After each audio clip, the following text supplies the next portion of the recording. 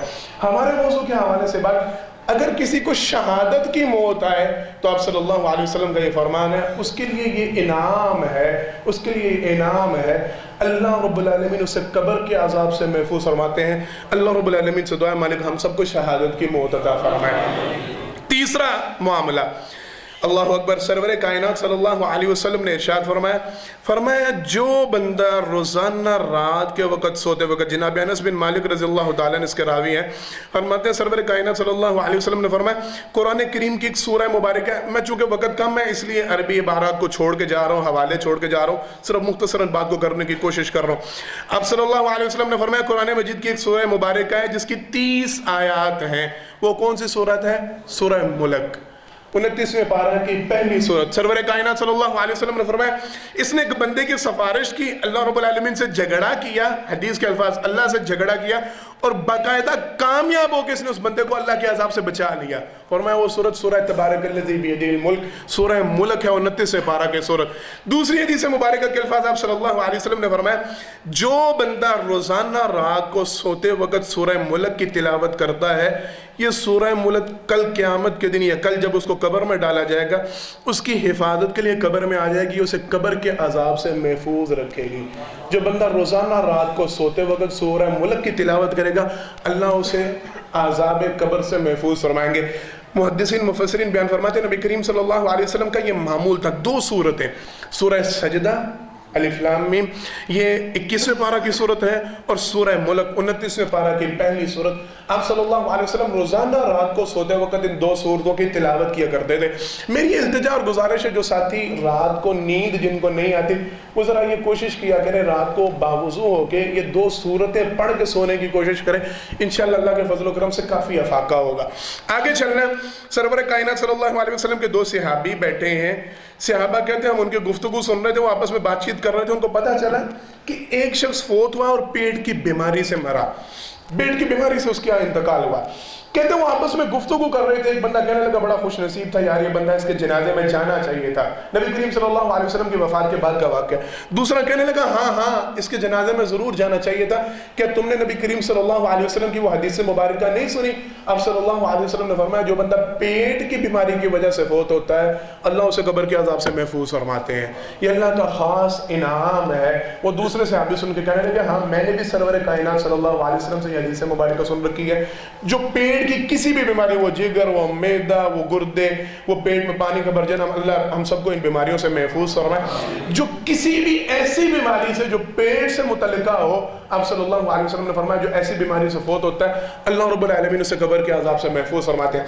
5واں اور آخری معاملہ، سرور کائنات صلی اللہ علیہ وسلم نے ارشاد فرمایا جو بندہ آج جمعہ کے دن یا جمعہ کی رات، 2 باتیں، جمعہ کے دن یا جمعہ کی رات جو بندہ فوت ہوتا ہے، سرور کائنات صلی اللہ علیہ وسلم نے فرمایا اللہ کا یہ خاص انعام ہوتا ہے، مالک اسے قبر کے عذاب سے محفوظ فرماتے ہیں۔ اب اللہ سے یہ التجا کرنے سے پہلے تھوڑی سی توجہ دوبارہ کرنی ہے۔ مفسرین محدثین کہتے ہیں یہ جو 5 باتیں بیان کی گئی ہیں، پہلی بات جو بندہ اللہ کے راستے میں پہرا دیتے ہوئے فوت ہو، دوسری بات شہادت کی موت، تیسری بات جو بندہ سورہ ملک کی تلاوت کرنے والا، چوتھی بات جو بندہ پیٹ کی بیماری سے مرنے والا، 5ویں بات جو بندہ کیا بیان کیا ہے جمعہ کے دن جو بندہ فوت ہوتا ہے، یہ جمعہ کی رات۔ آپ صلی اللہ علیہ وسلم کا یہ فرمان ہے، وہ کہتی ہے یہ معاملہ کس کے لیے ہے؟ جو بندہ نمازوں کا اہتمام نہیں کرتا اس کے لیے، جو بندہ قرآن کو ہاتھ ہی نہیں لگاتا اور سورہ ملک پتہ نہیں کیسے پڑھ لیتا اس کے لیے، جو بندہ صدقہ و خیرات نہیں کرتا اس کے لیے، جو بندہ نیکی کی طرف ایسا تو راغب نہیں لیکن اس کو جمعے کے دن موت آ جائے گی تو وہ پکا جانتی ہے اس کے لیے نہیں۔ یہ باتیں ساری اس کے لیے ہیں جو اپنی زندگی کو نیکی پہ کاربند رکھے، جو اپنی زندگی کو دین پہ گزارے، ہر وقت اس کوشش میں رہے کہ جب بھی میرا خاتمہ ہو ایمان کی حالت میں ہو، میں جب بھی اللہ کے ہاں پہنچوں میں کامیابی کی حالت میں پہنچوں۔ جس بندے کی یہ سوچ اور فکر ہوگی، جس کے اعمال نیکی والے ہوں گے، اگر ان 5 چیزوں میں سے کوئی بونس اسے مل گیا، آپ صلی اللہ علیہ وسلم نے فرمایا اللہ اسے قبر کے عذاب سے بھی محفوظ فرمائیں گے۔ اللہ سے یہ التجا اللہ ہم سب کو قبر کے عذاب سے محفوظ فرمائے۔ آخر دعوانا الحمدللہ رب العالمین۔